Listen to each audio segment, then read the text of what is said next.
Greek philosopher, scientist, polymath Aristotle once said, "I have gained this from philosophy,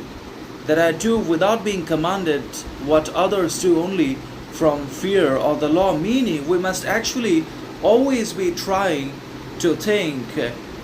say, and do and perform and achieve in our lives, obviously on the basis of our own individuality and distinctive talent, skill, knowledge, wisdom, character, and our own sovereignty and independence of attitude, and not because of the fear of law or the anxiety of external influences and outside powers and hostile forces that are obviously present in the modern society, not only in the form of police or army, but also different organizations and institutions that obviously charge us with anything and put us into the jail because the rules are so strict. Sometimes they become very difficult to abide by and obey by the general common man in the society and the country. So one of the fundamental, important, imperative and necessary lessons of philosophy, and that it always tries to teach the reader, is that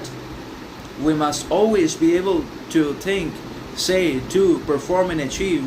without any external motivation, external validation, acceptance, approval, attention, and certainly without any outside commands, external influences, or the other people's demands, desires, societal expectations, and also without wanting or lusting after possession, wealth, success. We have to be able to do everything for ourselves, as well as for our own growth, psychological welfare, mental well-being, and physical health, and also for our improvement, development, and betterment of our existing qualities, virtues, values on the basis of our own awareness, determination, resolution, clarity, ambition, transparency, and not because of the others' desires, wants, lusts, etc. So that is what philosophy always tries to teach us, and